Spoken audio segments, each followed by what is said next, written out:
les familles encore hésitent à mettre leur enfant en apprentissage et en alternance, alors que ce sont les mêmes diplômes, les mêmes formations, avec un mode de formation et de fonctionnement qui est bien meilleur. 98% de nos formations sont en alternance, c'est vraiment notre cœur de métier. On a un taux d'insertion professionnelle de plus de 80% à la sortie de nos formations, donc c'est quand même un taux important. Ça permet, de trouver un job et un emploi durable par la suite. En règle générale, les entreprises conservent le jeune si derrière il y a compétences, il n'y a plus d'entreprise. L'alternance, c'est une voie de secours. Les diplômes valent moins. Qu'est-ce que tu réponds à ces idées reçues? Est-ce que c'est toujours d'actualité? Il y a une partie de vrai ou pas du tout? Il n'y a aucune partie de vrai.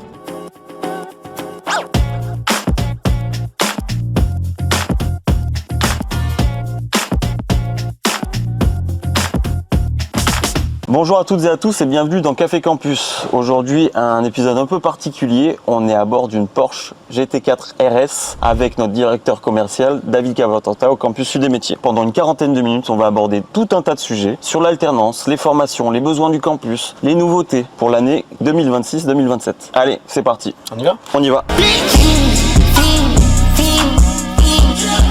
Bonjour David. Bonjour.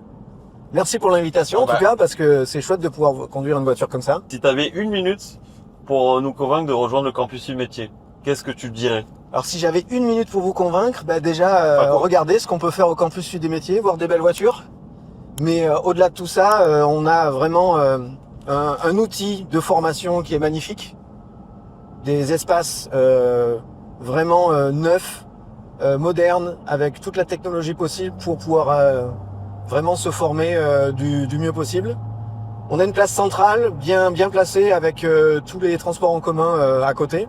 Et puis au-delà de tout ça, des plateaux techniques magnifiques et une équipe pédagogique qui sont vraiment des experts de la formation. L'alternance, est-ce que c'est le cœur du campus Sud des Métiers? Alors, est-ce que ça recrute encore l'alternance? Alors déjà, toutes nos formations sont en alternance. 98% de nos formations sont en alternance. C'est vraiment notre cœur de métier.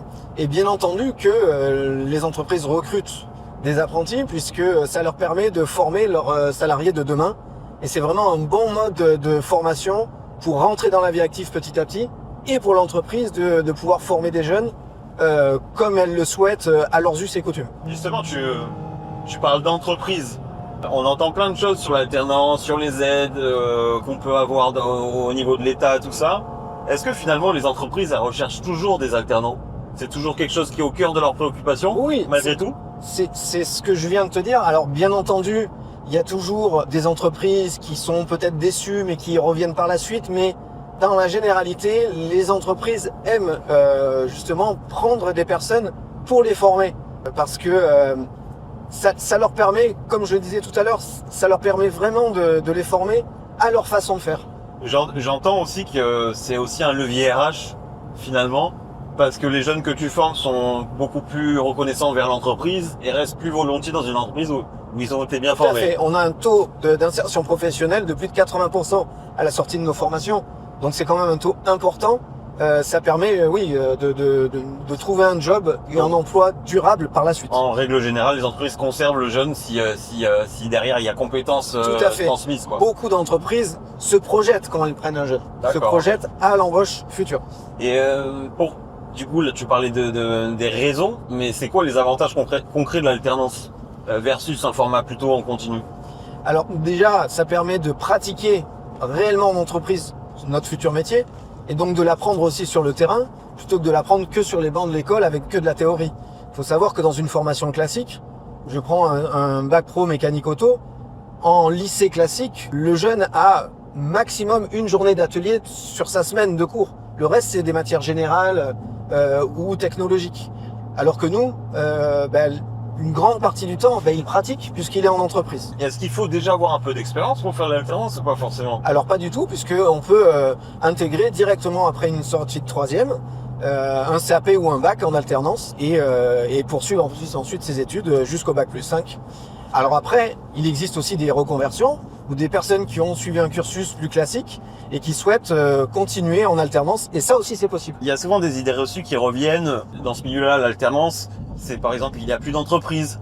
l'alternance c'est une voie de secours, les diplômes valent moins.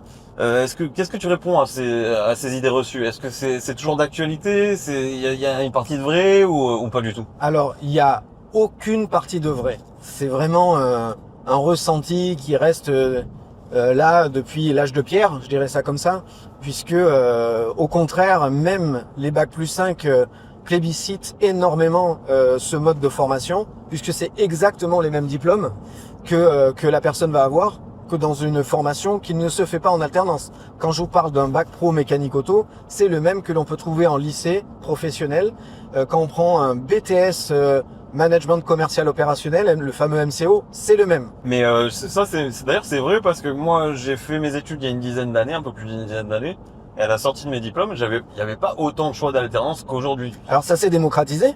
De plus en plus d'écoles, de lycées, l'éducation nationale propose de l'alternance dans leur formation, puisque ça ne reste qu'un mode de formation, ça ne change pas le diplôme. Le référentiel du diplôme est le même. Là, on va passer sur les métiers qui recrutent. Bon, au campus des métiers, on le sait, on a 5 grandes filières. On a l'automobile, le commerce, la pharmacie, le dentaire, le sanitaire et social et le nautisme, par exemple. Ouais. J'aimerais qu'on parle des métiers qui sont proposés par les formations dans lesquelles on forme chaque année des apprentis. L'automobile, par exemple. Pourquoi ce secteur recrute-t-il autant?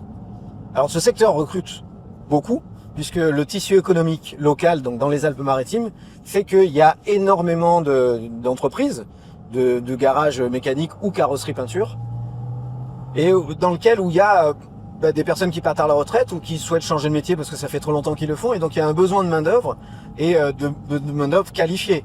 Donc ils ont besoin de prendre des apprentis pour les qualifier et les embaucher ensuite. Ces métiers, ils évoluent, j'imagine, avec le temps. Est-ce que les formations aussi s'adaptent à ces évolutions? Ah ben, bien entendu, les formations s'adaptent complètement d'année en année, puisque les métiers évoluent énormément, il y a de plus en plus de technologies, et bien entendu avec les voitures électriques qui arrivent de plus en plus, donc les formations sont obligées de se mettre à la page. Justement, quels sont les débouchés qu'offrent ces formations? Tu peux me citer les métiers un peu auxquels on forme au campus de métier, par exemple? Il y a beaucoup de débouchés, et ça va du mécanicien au technicien ou au chef d'atelier. Ça dépend jusqu'où on va dans le cursus. Alors là, je parle que de mécanique ou de carrosserie, mais on a vraiment tous les niveaux puisqu'on part du CAP jusqu'au bac+2 voire bac+3. Il y a aussi plein de domaines, j'imagine.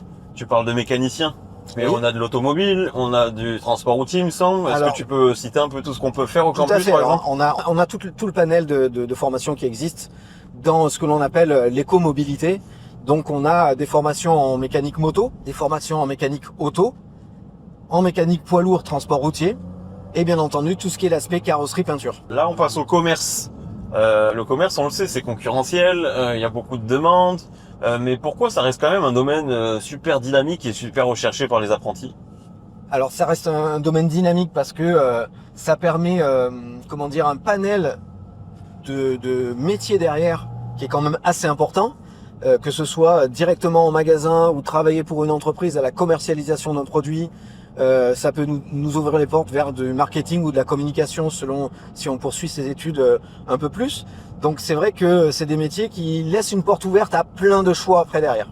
Tu peux me citer quelques métiers qu'on peut exercer quand on fait la filière commerce au campus des métiers? Alors dans la filière, il y a deux branches distinctes. Il y a la branche où on va vraiment être dans un espace de vente où on va accueillir le client, donc ça va du conseiller clientèle jusqu'au responsable de rayon, au responsable de secteur, au chef de magasin. Et ensuite, il y a vraiment tous les métiers de prospection ou de vente de services et qui là vont faire la démarche d'aller vers la clientèle ou d'aller la chercher. Et qu'est-ce que tu réponds du coup quand on te dit que ces métiers sont super concurrencés et que finalement il y a embouteillage en secteur et tout ça? Alors c'est pas les métiers qui sont concurrencés, c'est le fait qu'il y a beaucoup d'acteurs de formation. Et d'ailleurs, faut faire attention parce qu'il y a beaucoup d'acteurs privés qui sont pas comme nous on peut l'être, un acteur public, et qui peuvent fermer du jour au lendemain parce que c'est très simple de faire des formations avec une salle et des chaises et des tables, parce que c'est des formations où il faut pas forcément de plateau technique. Alors c'est pas forcément vrai parce que nous on en a des plateaux techniques pour ces métiers-là. Mais voilà, faut faire attention. L'école dans laquelle on va s'inscrire, puisqu'il y a beaucoup d'écoles qui proposent ce genre de formation. On passe à la pharmacie. Pourquoi les pharmacies recherchent-ils autant d'alternants aujourd'hui? Alors tout simplement parce que il y a beaucoup de pharmacies dans la région, comme le reste.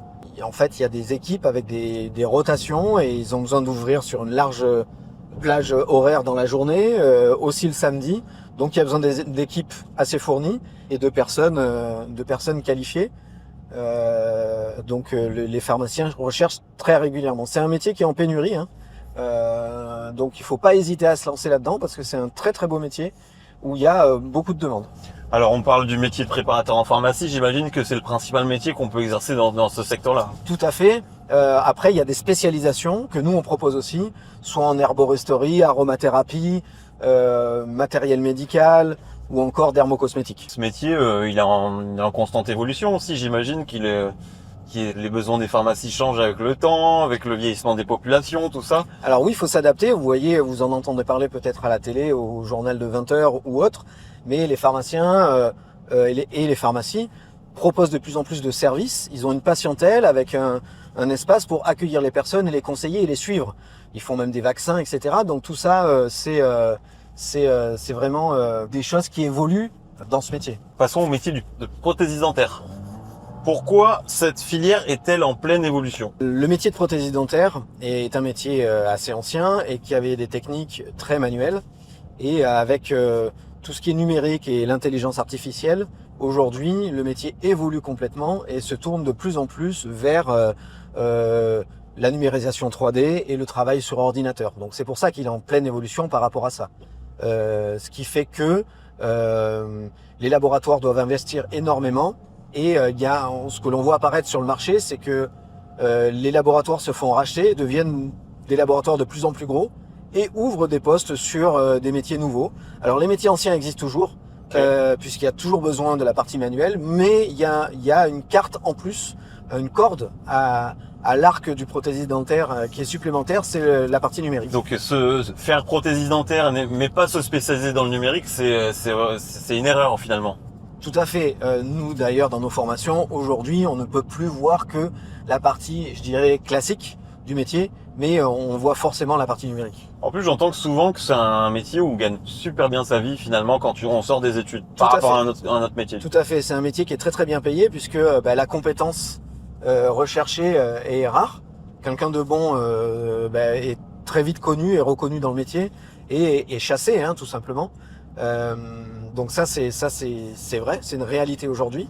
Et puis c'est un métier où on peut se mettre à son compte très facilement pour commencer à travailler avec des dentistes, puisque c'est un métier qui travaille main dans la main avec les dentistes, hein, et se faire une clientèle et après pouvoir intégrer peut-être un labo plus gros pour proposer des technologies plus avancées. Quels sont les besoins des cabinets de prothésiste dentaire justement? Alors aujourd'hui ils ont besoin de main d'œuvre qui sont qualifiées. Les cabinets de prothèse dentaire aiment bien former des jeunes de la base parce que bien souvent ces cabinets sont spécialisés dans certaines techniques et donc ils aiment bien prendre quelqu'un qui débute et les faire monter en compétences pour pouvoir les embaucher après. Je dirais comme beaucoup d'entreprises qui se tournent vers l'apprentissage aujourd'hui. Passons à une autre filière qu'on aime tous, c'est le sanitaire et social. Oui. C'est essentiel. C'est essentiel. Et pourquoi les besoins sont-ils aussi importants aujourd'hui? Alors, les besoins sont importants parce que peu de personnes ont le désir d'embrasser ce type de carrière. Il faut savoir que c'est des métiers qui sont quand même assez durs, assez difficiles, mais tellement beaux, hein, puisque c'est des métiers, je dirais, on n'y vient pas par hasard. Donc oui, c'est certain que c'est des métiers où derrière, il y a forcément de l'embauche. Et donc voilà, faut pas hésiter à aller dans ces métiers-là parce que ça peut ouvrir des carrières et des vocations derrière qui sont assez intéressantes. Justement, quels sont les profils que vous recherchez à ce niveau-là? Tu parles de vocation, tu parles du sens de service, exactement, c'est des profils, c'est des profils un peu comme ça. Alors, faut pas se mentir, c'est vrai que les entreprises, surtout quand on va s'occuper de personnes âgées, préfèrent des personnes qui sont déjà, un peu plus matures, pour pouvoir encaisser les charges émotionnelles que l'on peut avoir dans ces métiers-là. D'accord, ok. Revenons sur les besoins de nos apprentis ou futurs apprenants. Oui. Beaucoup de gens pensent qu'à l'heure actuelle, il est encore trop tard pour s'inscrire sur l'année à venir. Est-ce que c'est vrai? Alors non, pas du tout. on peut s'inscrire jusqu'à mi-octobre, voire fin octobre selon les formations. Il faut vraiment se renseigner sur le calendrier de la formation choisie, mais on peut rentrer, faire une rentrée tardive, hein, comme on appelle, dans nos formations. Il y a pas de problème à ça. Parce que du coup, moi je suis un peu aussi vieille école, je me dis toujours que passé septembre c'est fini, il n'y a plus rien. Mais les formations recrutent encore du coup? Tout à fait, puisqu'en fait on a des rentrées échelonnées. Il y en a qui vont faire leur première rentrée le 1er octobre. Okay. Donc faut pas se dire que c'est fini en septembre, pas du tout. Les entreprises sont toujours à même à proposer des contrats aussi, à les intégrer dans les effectifs? Tout à fait, on peut faire des contrats toute l'année. Il n'y a pas des périodes de... Alors, on peut faire des contrats toute l'année, bien entendu, on peut pas intégrer quelqu'un n'importe quand dans l'année. En revanche, il se peut que une personne perde un contrat en milieu d'année, on peut re-signer un contrat en plein milieu d'année. Donc le contrat n'est pas un frein en fonction de la période. Le seul frein, c'est le début de la formation. Mais les formations ne débutent pas forcément en septembre. Et à ce compte-là, le campus est toujours là pour aider les futurs apprenants à intégrer le campus. Alors, tout à fait, on a un service complet qui sert qu'à ça. C'est-à-dire que les candidats qui ont été validés par la pédagogie, qui ont passé tous les tests, sont pris en charge par un service, qui est le mien d'ailleurs. Et donc j'ai une équipe qui prend en charge chaque candidat et l'aide à trouver une entreprise, l'aide à intégrer. Du coup, comment le campus les accompagne pour l'inscription? Ça va de quoi à quoi, par exemple? C'est refaire son CV jusqu'à proposer un entretien sur mesure? Dès le jour des tests, il y a un premier entretien, un premier contact avec la personne qui va accompagner. Et on commence à regarder déjà le CV qui existe déjà. On a un outil pour, si le CV n'est pas forcément bon ou bien fait, pour refaire le CV au format campus en fait. Et là, à partir de ce moment-là, la personne est invitée, si elle le souhaite, à intégrer des ateliers coaching. Donc il y en a plusieurs par mois. C'est pas une obligation, mais on le conseille fortement. Et ensuite, on l'accompagne. On peut même l'accompagner jusqu'au jour de l'entretien dans l'entreprise. C'est ça, voilà. Mais parce que c'est ça qui me fait tilt, on va dire. C'est que le campus a une base d'entreprises partenaires avec des offres à proposer sur mesure en fonction de la formation que tu choisis. Très importante, oui, tout à fait.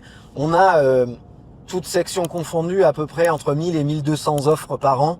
D'alternance. Tout à fait. Ça, c'est dû à quoi? C'est parce qu'il y a, c'est des entreprises qui sont familières avec notre fonctionnement. Avec qui on travaille depuis très longtemps. Il faut savoir que nos écoles, elles sont regroupées sur le campus depuis quelques années, mais elles existent depuis des dizaines d'années. Donc on est connu dans les Alpes-Maritimes, on est reconnu parce qu'on a des formations de qualité. Et les entreprises, alors on a un contact avec elles, puisqu'on va les voir plusieurs fois dans l'année. Et au-delà de ça, elles nous contactent directement en nous disant, là j'ai besoin de tel profil, et on essaie de recruter des profils pour les entreprises. C'est un service que l'on donne aux entreprises, de sélection de profils et de leur proposer les meilleurs profils qui peuvent leur correspondre. C'est très clair pour la partie accompagnement du campus. Est-ce que tu as quelques noms de formations qui recrutent encore là à l'heure actuelle? Alors oui, j'ai encore des formations qui recrutent. On peut prendre le CAP carrosserie par exemple, ou la filière moto recrute encore. On a la filière commerce, à peu près dans toutes les formations, on a encore des places. On peut se projeter en pharmacie, il reste encore quelques places. En prothèse dentaire, sur les premiers niveaux, le titre pro, on a aussi encore des places. Donc n'hésitez pas à venir nous voir puisque, comme je vous l'ai dit tout à l'heure, vu que nos rentrées sont jusqu'à fin septembre, mi-octobre, nous, notre recrutement de personnes qui sont validées après les tests continue tout le mois de septembre. Quel message justement t'aimerais adresser aux jeunes qui hésitent encore à se lancer, qui sont à deux doigts de postuler mais qui ne le font pas parce qu'ils disent c'est trop tard, blablabla? Alors le message que j'aurais à dire, c'est venez à notre rencontre, appelez-nous, venez nous voir, on sera là pour vous conseiller, vous faire visiter le campus si vous le souhaitez, vous orienter si besoin, chez nous ou pas d'ailleurs, parce qu'on a une obligation d'orientation en tant que chambre de commerce. Donc n'hésitez pas à venir nous voir, on sera de très bons conseils puisqu'on est des professionnels qui travaillons dans ce secteur depuis des dizaines d'années. Pour ma part, ça fait 16 ans que je travaille dans le secteur, donc et toute mon équipe, c'est à peu près pareil. C'est très clair pour la partie accompagnement, le lien avec les entreprises et tout ça. Mais il n'y aurait pas des événements régulièrement sur l'année qui nous permettent de venir rencontrer le campus en physique, parce qu'il n'y a rien de mieux que de voir les équipes et la réalité du campus, quoi. Oui, bien entendu. Oui, il y a des dizaines d'événements. On a plusieurs JPO toute l'année. On a des job dating. On a des journées de découverte et admission flash. Passons à un petit jeu pour casser un peu le déroulé du podcast. Un petit jeu. Un petit jeu. Ouais, Okay. C'est facile, c'est un vrai ou faux. Ok. Je vais te donner quelques affirmations. Oui. Tu me dis vrai ou faux et tu m'expliques derrière ce qu'il en est. Ok. Tu réponds vrai ou faux ou ça dépend. Tu peux répondre ça dépend. Ça dépend. Ouais. Joker. En alternance, on est payé. Vrai. On est payé en fonction de l'âge et du niveau d'études. Donc c'est une grille et c'est un pourcentage du SMIC. Les employeurs regardent surtout les notes. Alors faux. Les employeurs regardent surtout l'attitude et le savoir-être. C'est ça qui fait vraiment la différence. Ah, ce qui fait la différence entre deux profils identiques, ça va être vraiment, la façon de se présenter, l'attitude, l'énergie, l'entrain, l'envie, le projet professionnel. Vrai ou faux, on peut poursuivre ses études après un diplôme. Alors oui, on peut poursuivre complètement ses études après un diplôme. Et d'ailleurs, c'est même conseillé. On peut aller jusqu'au bac plus 5. Vrai ou faux, on trouve facilement un emploi après sa formation. Alors oui, vrai. Je l'ai dit tout à l'heure, on a un taux d'insertion professionnelle de plus de 80%. Donc si on veut arrêter et ne pas continuer ses études et arrêter après son diplôme, son premier diplôme, son deuxième ou son troisième, on peut tout à fait s'insérer dans la vie active. Vrai ou faux, il est encore possible de trouver une entreprise après la rentrée. Vrai, il est complètement possible de trouver une entreprise après la rentrée et même bien après la rentrée. Jusqu'à fin octobre, les entreprises recrutent. Enfin, question ouverte. Selon toi, quelle est la plus grande idée reçue sur l'alternance que tu réfutes? Alors la plus grande idée reçue, c'est que c'est une voie de garage. Les familles encore hésitent à mettre leur enfant en apprentissage et en alternance, alors que ce sont les mêmes diplômes, les mêmes formations, avec un mode de formation et de fonctionnement qui est bien meilleur. Ça a mauvaise presse depuis des années et c'est quelque chose qui colle à la peau de l'apprentissage, mais qui est complètement faux. On revient sur le sujet du Oui. campus. Le campus Sud Métier. Qu'est-ce qui fait sa différence? Qu'est-ce qui fait sa force? Ce qui fait sa force, déjà, c'est ses locaux, ses plateaux techniques. Ouais, j'ai vu, C'est quand même quelque chose de pas commun, je dirais, que ce soit dans la région et même en France. Chaque filière a son espace, c'est ça? Oui, exactement. On s'en rend peut-être pas compte quand on y travaille tous les jours, mais on a vraiment des espaces magnifiques pour travailler et des plateaux techniques avec des outils pédagogiques à la pointe. Tu peux me les citer, par exemple, les espaces? Les espaces, pour chaque filière a son espace. On a des ateliers mécaniques, des ateliers carrosserie peinture, des ateliers mécaniques moto, poids lourd, prothèses dentaires. On a tout un étage pour la prothèse dentaire avec plusieurs salles, des salles plus traditionnelles, salles à plâtre, avec des salles aussi numériques, des imprimantes 3D, des tours numériques. Donc vraiment on a tout ce qu'il faut, toute la partie service à la personne aussi, on a des appartements pédagogiques, on a une crèche reconstituée, on a vraiment tout ce qu'il faut, on a un magasin pédagogique aussi pour la partie commerce. Donc on a vraiment tout, on a bien entendu des labos pour la partie pharmacie. On investit énormément dans l'outil pédagogique chaque année. En fait, le but c'est que l'apprenant, on va dire, soit habitué lorsqu'il va en entreprise à déjà évoluer dans un environnement similaire, quoi. Tout à fait, c'est exactement ça. Et puis qu'il puisse même voir ce qu'il n'a pas encore accès en entreprise, puisque nous on évolue avec les référentiels et on a les dernières technologies qu'on va trouver dans le futur en entreprise. Par exemple, tu as un exemple comme ça? Alors, je dirais par exemple, dans le service à la personne, on a tout ce qui est outils d'aide au portage, par exemple. Donc des exosquelettes. Bon, par exemple, dans la filière prothésie dentaire, on m'a parlé d'imprimantes 3D, tout ça. Exactement. Alors là, les labos s'y mettent, bien entendu, mais on a les dernières technologies. On a un partenariat avec la société Aidit, qui est le numéro 1 mondial chinois dans tout ce matériel. Et donc, on a un partenariat avec eux et on a les dernières technologies régulièrement mises à jour. Quand on parle d'atelier, par exemple, en commerce, ça se concrétise comment, en fait? Alors en commerce, il y a des magasins avec des rayonnages, avec des caisses électroniques, On recrée un magasin. On recrée un magasin complètement, oui. Et c'est quoi les exercices qu'on peut faire là-dedans, par exemple? Ah ben, on va apprendre à faire du facing, on va apprendre à comment accueillir un client, on va apprendre à comment faire des événements en magasin. Voilà, il y a tout un tas de... Et pour l'automobile, n'en parlons pas. Bon, Alors, là, en l'occurrence, on est dans une Porsche. En l'occurrence, voilà. On est Alors, dans la... les apprenants ne travaillent pas sur Porsche. Hein. Du coup, la filière automobile, pareil. Installation au top, les équipements oui, au bien top. entendu. Je n'ai même pas le nombre de ponts que l'on a, le nombre J'ai de entendu véhicules. dire que les véhicules étaient donnés même par des entreprises partenaires pour que nos apprenants exercent dessus. Donc il y a vraiment un lien avec ces entreprises. Exactement, il y a un gros lien avec beaucoup d'entreprises.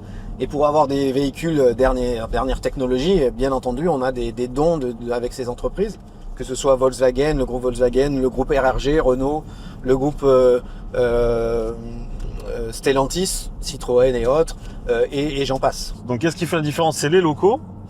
Tu m'as parlé des installations en atelier, mais c'est aussi les espaces communs, parce qu'au final, toutes ces filières invient sur un même lieu. Qu'est-ce qu'on y trouve sur ce lieu qui permet de créer de la cohésion, on va dire? On y trouve tout ce qu'il faut pour vivre sur un campus en dehors des cours, hein, pour se restaurer, pour chiller, comme disent les jeunes aujourd'hui. Je sais même pas s'ils le disent encore d'ailleurs. Peut-être que je suis plus à la page. Mais c'est pas grave. J'ai essayé de faire jeune pour profiter aussi de ces espaces-là, travailler pourquoi pas, mais se reposer. Des espaces de restauration. Exactement. Il y a des espaces de sportifs aussi. Okay. Hein, on a une salle de muscu, on a une salle de sport combat, un beau gymnase. Ils sont utilisés ça par les apprenants? Alors ils sont utilisés par les apprenants, bien entendu. On est au cœur d'une zone qui est en train de se développer aussi. Hein. Alors oui, on est dans la zone en plein développement sur le côté ouest de Nice, qui va jusqu'au stade. Et ce qui est intéressant, c'est que c'est un quartier qui devient de plus en plus vivant. Donc au-delà du campus, tout ce qui s'y trouve autour nous permet aussi de faire pas mal d'activités, que ce soit entre midi et 2 ou le soir. Donc c'est quand même assez sympa de s'y retrouver, bien entendu. Je voulais aussi mettre un point, c'est qu'il y a beaucoup de logements étudiants qui se sont développés. Donc pour les personnes qui viennent de loin, il y a aussi beaucoup plus de possibilités aujourd'hui de venir au campus et de prendre un appartement ou des chambres, même à la nuit, Okay. autour du campus. Alors ça, on est en lien avec tout un tas d'organismes qui proposent ça, et nous-mêmes d'ailleurs, puisque au sein du campus, il y a un espace, une tour, qui est dédiée aux apprenants. Alors, elle est prise d'assaut, donc bien entendu, il faut s'y prendre très tôt, mais il y a aussi cette possibilité. Comment vous accompagnez les candidats exactement? Si vraiment il y a des étapes clés, de la préinscription jusqu'à la signature à partir du moment où contrat. une personne a émis le souhait de candidater chez nous, il est constamment accompagné tout au long du cursus et de recrutement et du post-recrutement, je dirais. C'est-à-dire qu'on va la prendre vraiment en main, par la main même, je dirais, en fonction des besoins de la personne. Tout le monde n'a pas les mêmes besoins, et l'accompagner de bout en bout, que ce soit pour apprendre à se présenter lors d'un entretien d'embauche, apprendre à faire son CV, lui trouver une entreprise, l'accompagner en entreprise, le présenter à des entreprises. Voilà. Et même sur l'aspect administratif, donc on demande tout un dossier avec des documents. Ça, c'est souvent compliqué. Et là, des fois c'est compliqué pour certaines personnes. Et là, on est là pour les accompagner. Quel est votre lien avec les entreprises justement? Est-ce que vous en avez dans tous les secteurs? Comment vous entretenez les relations avec ces entreprises-là justement? Alors, les relations sont entretenues toute l'année, puisque que ce soit au niveau pédagogique, il y a des visites en entreprise qui sont faites pour les apprenants, nos apprenants qui sont dans ces entreprises.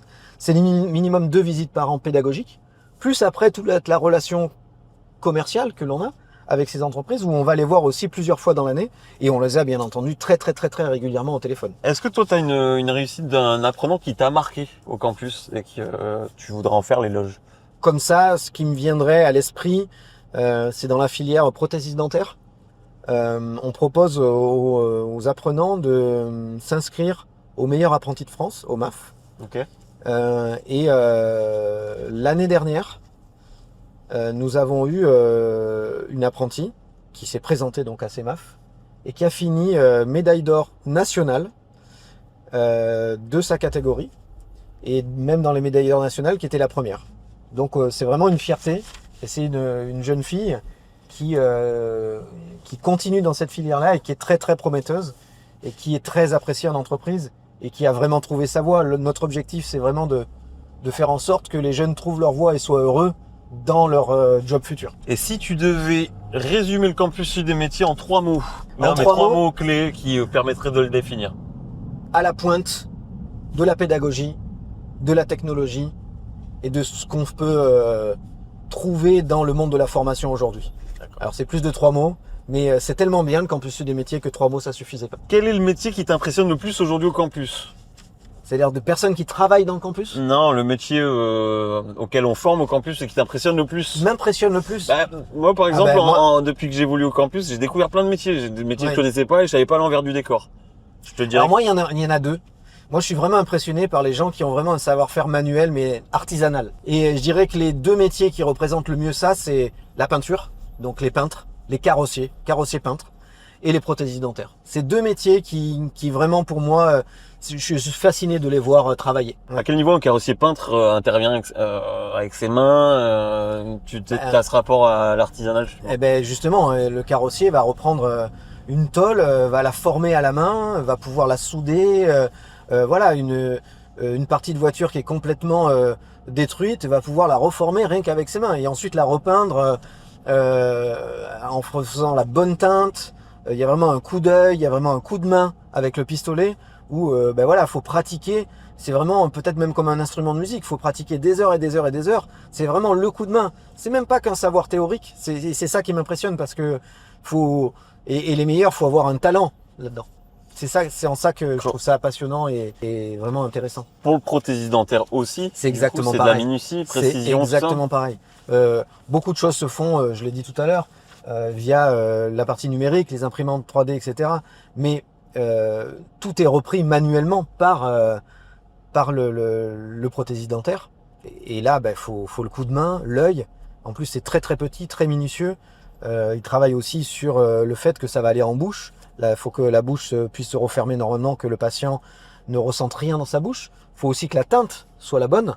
Donc là, il y a vraiment de l'artisanat. On nous dit qu'un client qui repart avec un sourire, c'est un client gagné. Eh ben, c'est exactement ça. Maintenant, si tu avais 18 ans, maintenant, alors tu te replonges, hein, 18 ans à l'époque et tout ça, mais maintenant, dans le monde qu'on connaît, et que tu devais choisir une formation au campus, tu choisirais laquelle? Prothésiste dentaire. C'est vrai? Tout à fait. Donne-moi les raisons. Les Pourquoi raisons, c'est comme je te l'ai dit, c'est Ok, il y a l'artisanat, mais il n'y a pas que ça. En fait, il y a cette partie-là, moi, qui m'intéresse énormément, plus la partie scientifique. Donc voilà, moi, au départ, j'ai fait des études scientifiques et j'ai toujours regretté de ne pas avoir fait peut-être des études manuelles. Pour la petite histoire, voilà, je me suis posé la question de reprendre des études d'ébénisterie parce que j'aime bien travailler le bois.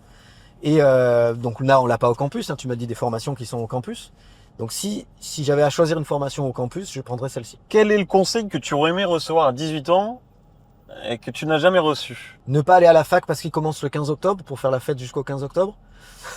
Une autre. C'est une vraie anecdote. Mais c'est une vraie anecdote. Une autre, j'aurais aimé avoir des parents qui me rassurent sur le fait de tester, qu'on a le droit de se tromper, qu'on a le droit de se réorienter et qui me disent que l'apprentissage, c'est un bon mode d'apprentissage et de fonctionnement de formation. Justement, je rebondis là-dessus. On a plein de profils en reconversion au campus, en fait. Et il n'y a pas d'âge, finalement, pour démarrer une formation. Il n'y a pas d'âge, on a des gens qui ont même 58 ans.